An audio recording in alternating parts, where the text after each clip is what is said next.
로마서 16번째 시간으로 로마서의 반환점인 8장에 오게 되었습니다. 그래서 제가 나눠드린 그 로마서 강독 18번 원고를 중심으로 해서 같이 이 말씀의 은혜를 나눌게요.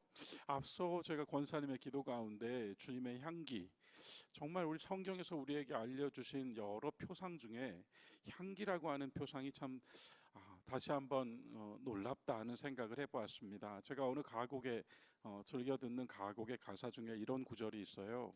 그리움은 향기와 빛깔이 되어. 자, 여러분 공감이 되셔요? 어떤 우리의 기억 속의 장면들은 어느 빛깔처럼 또는 어떤 향기처럼 우리에게 남아 있습니다. 정확하게 그 사건, 그 내용, 그 대화는 혹여 아주 뭉뚱그려져 버렸을지 몰라도 기억 속에서는 향기와 빛깔이 남아 있어요. 그래서 다시 어느 순간 그런 향기를 맡거나 그런 빛깔을 우리가 이렇게 보게 되었을 때 그리움은 다시 환기되죠. 그리고 다시 한번 그 기억 안에서 우리가 흐뭇해하기도 하고 또 좋은 사람들을 다시 한번 그리워해 보기도 하고 그렇습니다. 향기라고 하는 표상, 우리가 그리스도의 향기라고 하는 표상이 그런 것 아닐까요? 우리가 여기서 지내는 이 시간뿐만 아니라 앞으로도 우리들 각자에게 하나님께서 주신 은혜로 우리에게서 풍겨나오는 그리스도의 향기가 우리의 자손들에게도 또 교우들에게도 남겨져서 그 향기와 빛깔로 다시 떠오르고 그 아름다운 신앙의 발자취를 따라가야겠다고 하는 결심을 하게 만들어주는 귀한 어떤 하나의 표대들이 되는 거죠. 여러분, 그런 향기가 각자에게 분명히 있으실 거고요. 그 아름다운 주님의 향기, 세속의 향기 말고요, 주님의 향기 잘 간직하시고 그 향기를 풍기는 그런 신앙의 길 걸어가면 좋겠습니다. 1919년에 태어나서 2000년에 세상을 떠난 제가 아주 좋아하는 시인 중에 하나인 구상 시인은 윤석화가 만난 사람이라고 하는 인터뷰에서 이런 이야기를 한번 해 주었습니다. 그의 생애는 80생애였죠. 한 위대한 시인의 80생애 아마 그 끝자락이었던 것 같습니다. 나는 인생이 절정이었을 때 가장 씻을 수 없는 죄를 지었다.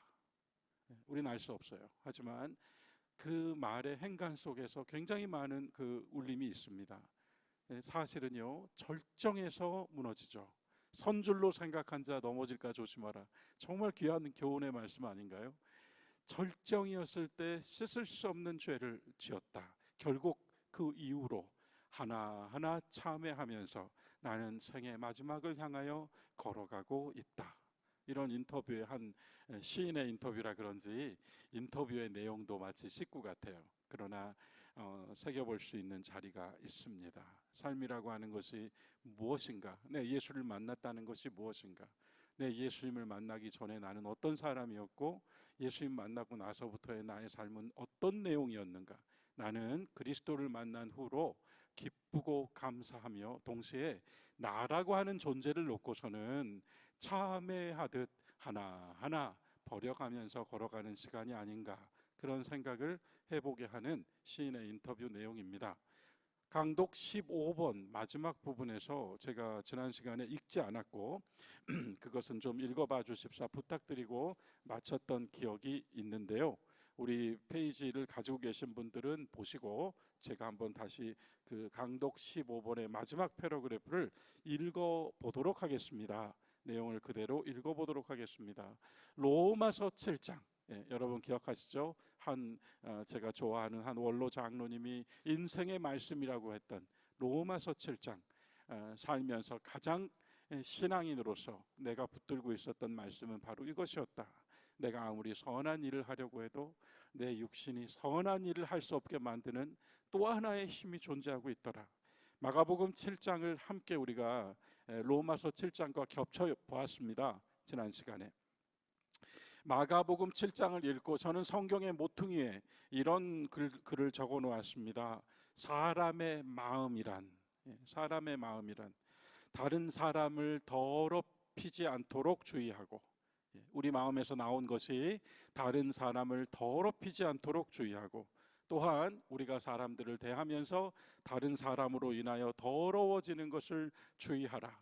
이런 영적인 어떤 교훈을 제가 그때 영감을 얻었던 것 같아요. 그래서 마가복음 7장 귀퉁이에 그 장로들의 전통 부분이 나온 말씀인데, 예수께서 그러셨잖아요. 사람 안으로 들어오는 것은 나쁜 것이 없다. 사람 마음으로부터 나오는 것 중에는 선한 것이 없다. 그러셨잖아요. 예수께서 규정하셨어요. 우리의 마음에 대하여.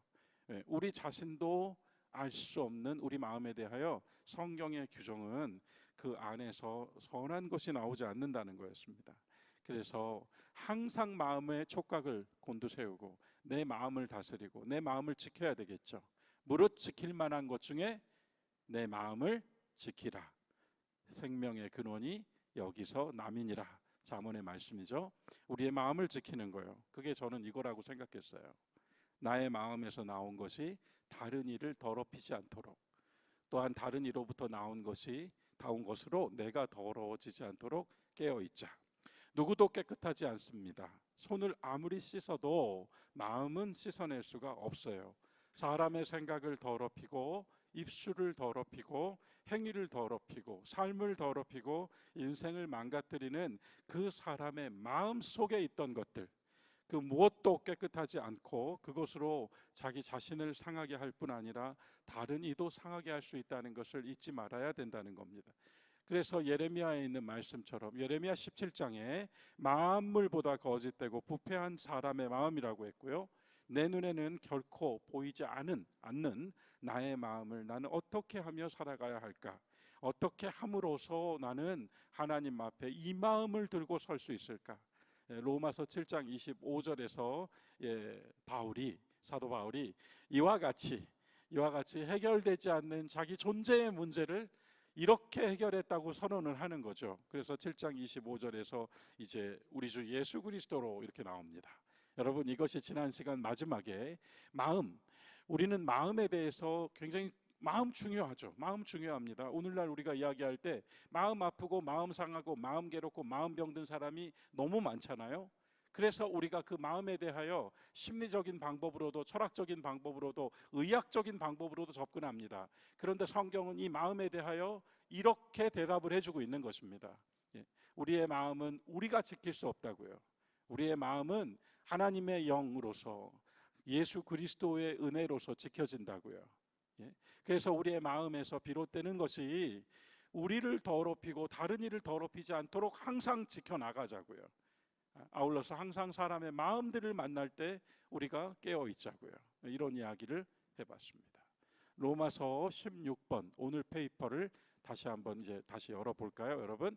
오늘 우리가 읽은 로마서 8장 1절부터 6절까지 말씀을 가지고 16번 내용을 이렇게 은혜로 정리해 보았습니다. 로마서 7장 22절, 그러니까 사도 바울이 오호라 나는 공고한 사람이요 나를 누가 건져줄까요? 이렇게 탄식했던 로마서 7장 22절 이하, 그런 다음 25절에서 돌연 우리 주 예수 그리스도로 말미암아 이렇게 답을 얻었고요. 그리고 그 다음에서 그는 이제 8장 이야기를 하게 됩니다. 그래서 로마서 8장은 많은 난제들을 다 뒤로 하고 이제 결국은 사람 마음까지 이제 죄와 율법으로 인하여 상해버린 사람의 마음까지 전부 드러났거든요.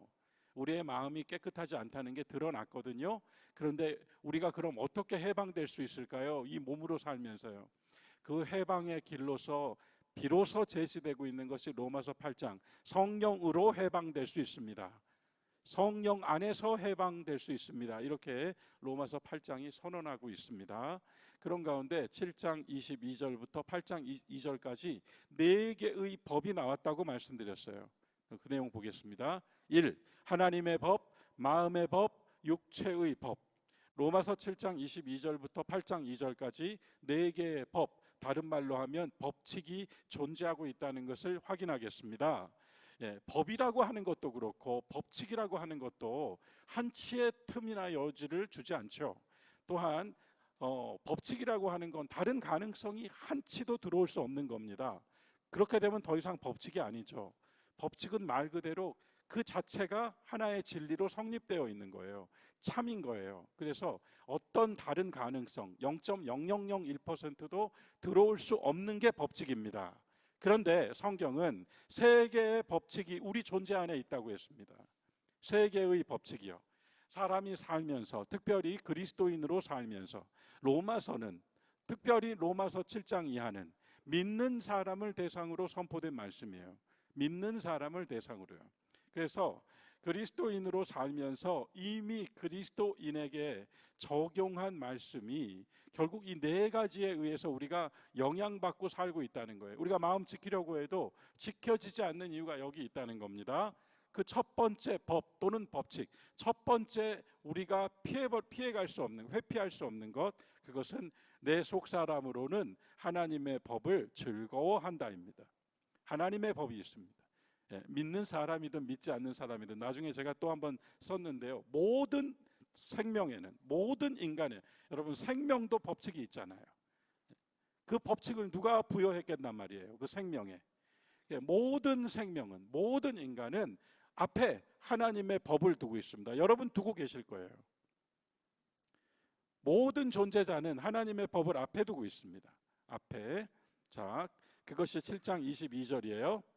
내가 속사람으로는 하나님의 법을 즐거워한다. 당연히 그렇죠. 자, 그 다음 두 번째 법, 그 다음 7장 23절에 나오죠. 그런데 내 지체 속에 한 다른 법이 있다. 내 몸에 다른 법칙 하나가 존재한다. 내 지체 속에 이 법칙이 나를 죄의 법으로 사로잡아 버린다. 그래서요, 이 몸에 내 몸의 욕망이 내 몸이 편하고 싶은 나의 의지가, 내 몸이 원하는 것이 하나님의 법을 지킬 수가 없게 한다는 거예요. 여러분, 이렇게 복잡하게 설명하지만 뭐 간단한 거 아니겠어요? 교회 나오신다는 게 도대체 무엇일까요? 물론 교회로 모여서 신앙 공동체를 이루고 함께 기뻐하고 교제하는 거 중요하죠. 하지만 여러분, 교회 오신 게 이미 승리입니다. 교회 오지 말아야 할 이유가 훨씬 많거든요. 오늘 이 시대는 더욱 그렇습니다. 교회로 오기 위하여 집 대문 열 수 없게 만드는 이유가 훨씬 많아요. 여러분, 그 모든 걸 이기고 오신 거예요. 여기 승리가 있는 거예요. 이기는 생명이 바로 이런 것이라고 저는 생각합니다. 이기는 생명, 여러분 우리 인사하면서 승리하십시오, 승리합시다, 이기십시오 이런 말 하잖아요. 뭘 승리합니까? 누구와 싸워 승리할까요? 내 안에 있는 내 지체의 법과 싸워 승리합니다. 내 몸이 원하는 것이 아니라 하나님이 원하시는 방법을 선택하여 승리하는 거죠. 그래서 하나의 법은 하나님의 법이고요, 그건 앞에 있어요. 앞에. 그런데 또 하나의 법이 내 속에 있더란 말입니다. 내 이 몸에 있더란 말이에요. 그게 지체의 법이고, 바울은 이 지체의 법과 죄를 짓게 만드는 법을 하나로 묶었어요. 그래서 이게 하나로 이꼬릅니다. 지체의 법은 죄의 법이 됩니다. 사로잡아 왔잖아요. 죄의 법이 됩니다. 그리고 7장 23절에 또 하나의 법칙이 나와요. 그게 뭔가 하면, 아까 내 속 사람으로는 하나님의 법을 즐거워하되 내 마음의 법과 싸워서 내 지체의 법, 이러니까요 우리가 되게 헷갈려요. 이거 뭐 비슷하게 계속 가는 것 같거든요. 그런데 열어보니 세 개가 나를 붙들고 있더라는 거예요. 세 가지 법칙이.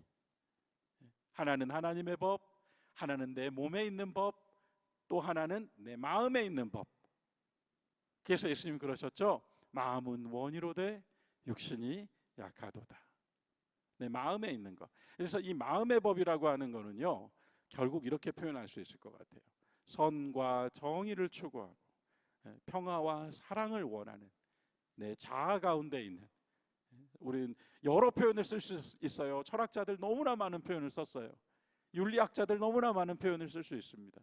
그러나 간단하게 내 마음 속에 있는 착하고 싶고 선하고 싶고 평화롭고 싶고 안정되고 싶고 저 사람과 좋은 관계를 맺고 싶고, 이 모든 좋은 마음들이요, 이 마음의 법입니다. 그래서 하나님의 법, 내 마음 속에 있는 법, 그런데 내 몸에 있는 법. 여러분께서는 행복에 대해 어떻게 정의 내리시나요? 행복에 대해서도 수많은 정의를 내릴 수 있겠지만 저는 이렇게 정의를 내리고 싶습니다. 결국 행복이란 내가 원한 것이 이루어질 때입니다. 내가 바라는 것이 이루어질 때예요. 그거를 어떤 표현을 사용한다면 내 욕망이 채워질 때 행복합니다. 욕망이라는 걸 무조건 지금 부정적으로 사용한 말이 아니고요. 누구나 자기 안에 욕구가 있어요. 그런데 이 욕구가 채워졌을 때 행복합니다. 이 욕구가 채워졌을 때 행복해요. 그러면 행복의 반대는 불행인가요? 아니에요. 행복의 반대는 고통이에요. 언제 고통스러울까요? 이 맥락으로 보시면 돼요. 내 욕구가 채워지지 않을 때, 채워질 수 없을 때, 방해받고 있을 때 고통스럽습니다.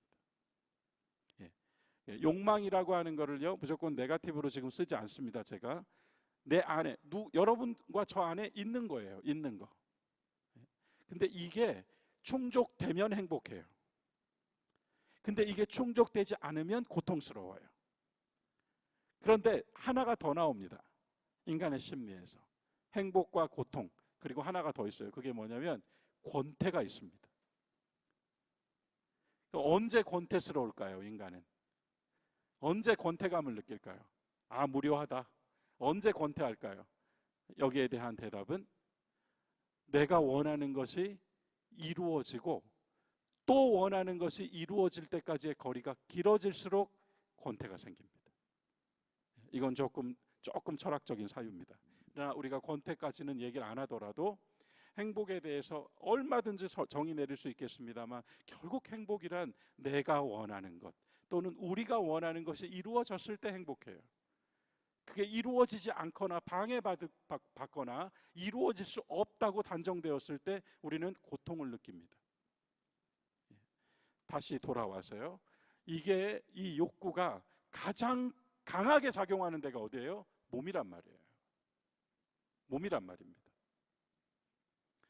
그래서 이 로마서가요 신령한 말씀으로서 아주 추상적인 이야기를 하고 있는 게 아니라 그냥 현실을 그대로 지금 다 표현하고 있는 것입니다. 한 사람 안에 존재하고 있는 세 개의 법칙, 하나님의 법칙, 마음의 법칙, 몸의 법칙.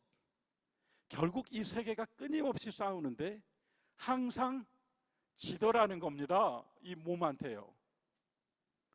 그래서 바울이 탄식하는 거예요. 누가 이 사망의 몸에서 나를 건져줄까? 난 정말 착하게 살고 싶은데, 난 정말 좋은 삶을 살고 싶은데 내 몸이 자꾸 그리 가지 않고 다른 길로 가고 있다 하는 것을. 그런데 하나님의 법을 지키는 건 말할 것도 없는 것이죠.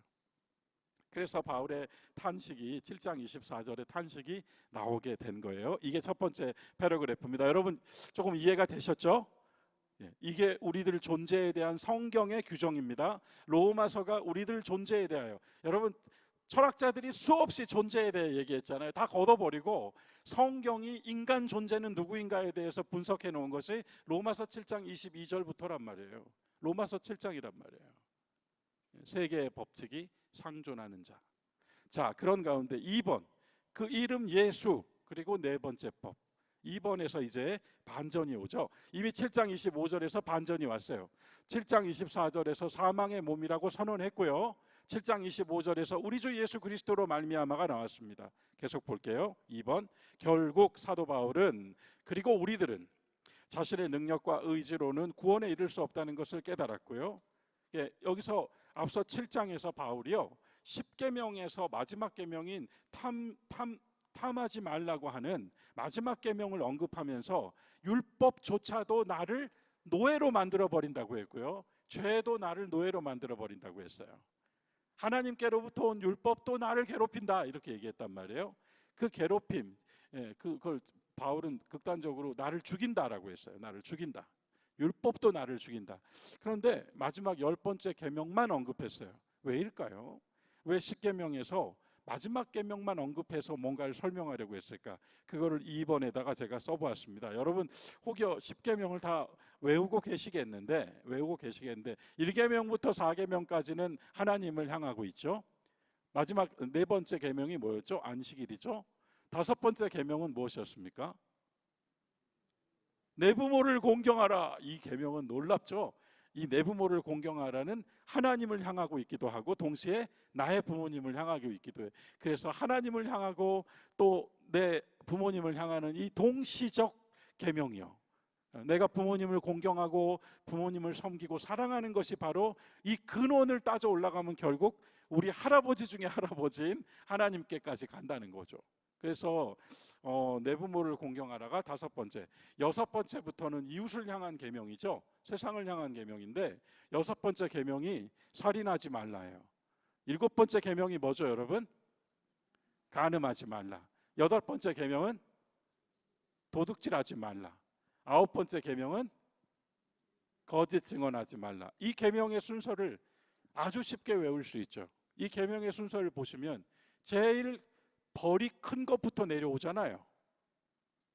그래서 우리가 이 10계명의 6부터 10까지를 보면 마치 죄의 크기가 점점 작아지는 형태로 내려오고 있는 것처럼 보이거든요.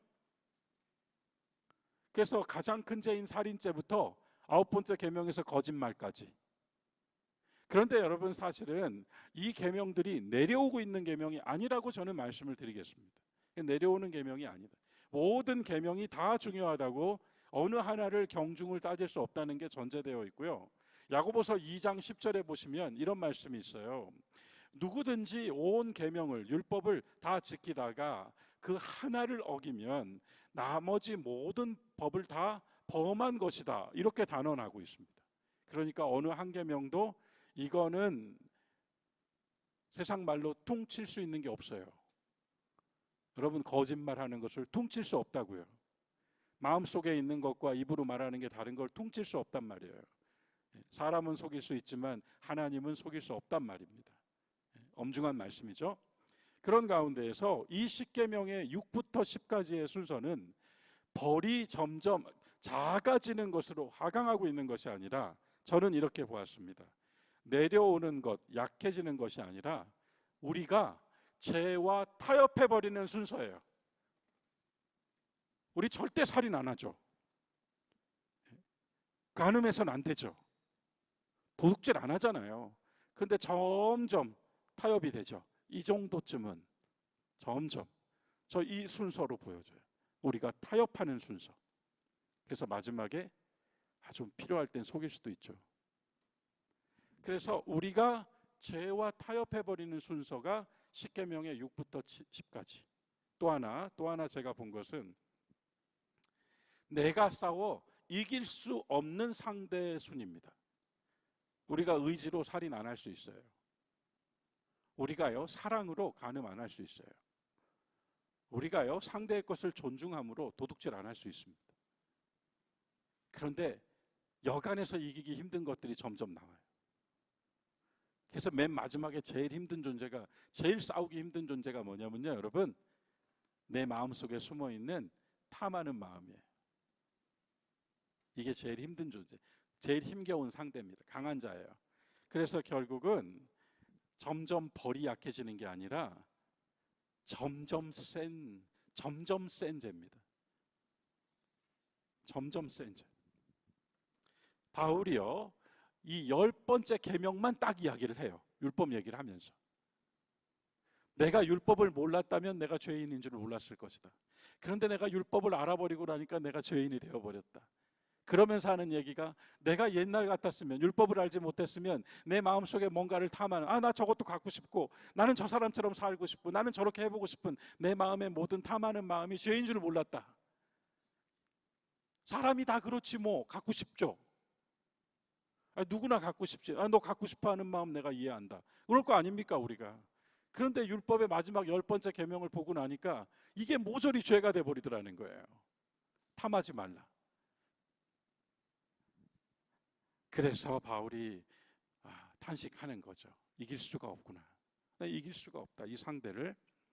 그리고 나서 내 힘으로 이길 수 없는 이 상대를 이미 이기신 분이 하나 있더라는 겁니다. 이미 이기신 분, 죄와 사망의 굴레에 다 이겨내신 한 존재가 있더라. 그것이 바로 우리 주 예수 그리스도로 말미암아 하나님께 감사하리로다.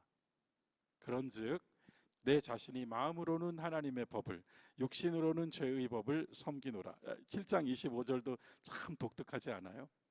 이게 표현이 도대체 뭘까요?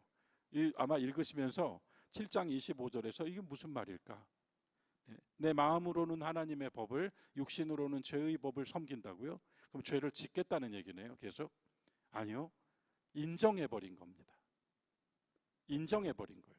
나로서는 내 마음은 항상 하나님의 법대로 살아보고 싶고, 내 몸으로서는 항상 죄의 법으로 갈 수밖에 없는 자기를 인정해버린 거예요. 이게 뭘까요, 여러분? 자기를 부인하고 옵니다. 자, 육체의 법은 어쩔 수가 없다는 거예요. 죄의 법과 하나가 되어서 나를 이기려고 할 때 내가 이겨낼 수가 없다. 그러나 주 예수 그리스도로 말미암아, 뒷페이지로 넘어갈까요? 나를 구원하여 하나님께로 이끌어줄 이는 주님밖에는 없다는 것을 사도 바울은 확실히 알게 되었죠. 그래서 8장 1절에서 선언합니다. 정죄, 그러니까 죄 있다라고 하는 선언은, 자, 이거는요 사람과 사람 사이가 아니고 하나님과 나 사이예요. 하나님과 나 사이에서 죄 있다고 하는 선언은, 정죄함은 예수 그리스도 안에 있는 자에게는 이제 없다, 이렇게 선포하게 됩니다. 그리스도 예수 안에서는 결코 정죄함이 없나니, 왜냐하면 하나의 더 좋은 법이 있다는 것을 알게 되었거든요. 제가 이걸 일일이 이제 구절을 설명해 드리다 보니까 이렇게 말씀을 드리는 겁니다. 자, 바울이 얻은 네 번째 법이 있는 겁니다. 이건 받은 겁니다. 은혜로. 네 개는 세 개가 있었고요. 세 개가 있었는데 내가 그리스도로 말미암아 받게 된 네 번째 법이 있어요. 8장 2절, 여러분 우리 함께 8장 2절 같이 읽어볼까요? 이는, 함께 읽겠습니다. 이는 그리스도 예수 안에 있는 생명의 성령의 법이 죄와 사망의 법에서 너를 해방하였습니다. 생명의 성령의 법, 하나님께로부터, 하늘로부터 오는 성령의 법, 생명의 법이 죄와 사망의 법에 묶여 있던 나를 하나님 앞에서 해방시켜 놓았다는 거예요. 자, 이 구절을 다시 가지고 와서 저는 이렇게 말씀드릴게요. 이미 그리스도로 세례받은 우리는 모두 이 선언 안에 들어와 있습니다. 여러분과 저는 하나님 앞에서 정죄받지 않습니다. 예수 그리스도께서 모두 감당하셔서 다 이루셨거든요. 그러면 오늘 우리가 그리스도인으로서 또 죄를 지었네? 이건 지금 어디에 있는 것일까요? 이건 여전히 내가 하나님 앞에서는 이미 그리스도 안에 와 있지만 세상 속에서는 여전히 옛사람을 놓지 않았다는 거잖아요. 그래서 여러분, 죄가 사람들 앞에 드러나고 폭로될 때 얼마나 비참해요. 나의 허물과 실수가 드러났을 때 얼마나 참혹합니까? 그걸 보여주지 않으려고 사실 얼마나 우리가 또 지키려고 해요. 사람 앞에서 나의 죄가 드러났을 때의 비참함을 왜 하나님 앞에서는 느끼지 못할까요? 우리가 여전히 그리스도 안에서 거듭난 존재임에도 불구하고 여전히 많은 때 그 죄에 사로잡혀 살아가고 있음을 고백하는 자리, 피할 수 없는 이 자리에서 우리가 뭔가를 끊어버리거나 이제 다시는 안 해라고 할 때 그렇게 안 하게 만드는 힘이 어디 있습니까?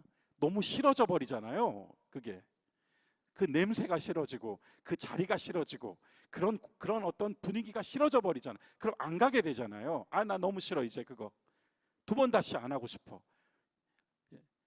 죄가 드러났을 때의 비참함, 향기가 아니라 악취, 그게 싫어져 버려가지고 돌아서잖아요. 이제 안 해, 나는. 그와 같이 그리스도 안에서 우리가 거듭나고 생명의 성령의 법이라 그랬잖아요. 성령의 법이 항상 우리 마음속에서, 우리는 이미 용서함을 받았고 우리는 이미 하나님 앞에서 결코 정죄를 받지 않는 그리스도 안에 있는 한 사람으로 거듭났다는 선언을 가지고 있고, 생명의 법이 항상 우리에게 더 살아있는 곳으로 가게 만들어주고, 죽은 장소에는 가고 싶지 않고 죽은 만남은 하고 싶지 않고 죽은 일은 행하고 싶지 않은 생명의 법이 내 안에서 약동하는 거예요. 이게 더 좋은 법이더라, 이것입니다. 하나님께로부터 와서. 그래서 네 번째 법이 우리를 해방해 주었다. 법이 바뀌면 모든 게 바뀌잖아요. 소급되지 않아요. 그래서 새 법이 나오면 이전의 것들이 다 철폐되듯이 생명의 성령의 법으로 세 개의 법에 얽매여 있던 나는 하나님 앞에서 해방되었다는 거죠.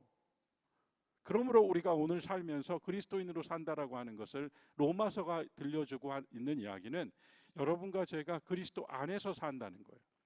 그 내용이 이제 그 다음에 나오게 되고, 주님께서 제가 이걸 또 다시 마가복음의 이야기를 또 한번 8장을 읽으면서 정리를 해봤는데, 그 다음은 다음 시간에 또 읽어보도록 하겠습니다.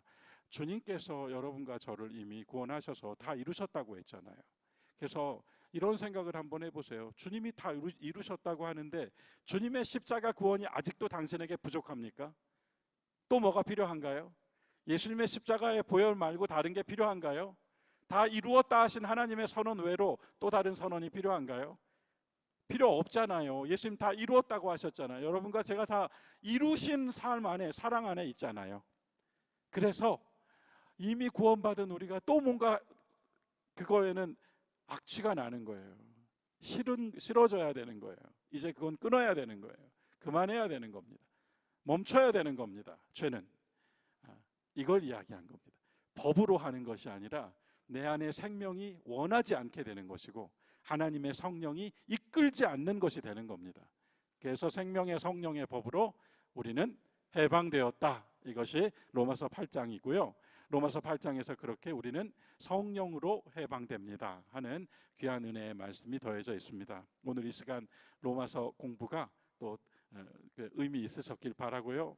이 말씀으로 오늘 우리가 이미 해방된 하나님의 자녀로 굳건하게 서 있다는 것을 잊지 마시고 주님의 향기를 풍기시며 주님의 사랑을 나누시는 우리 초등교우들이 되시기를 주의 이름으로 축원합니다.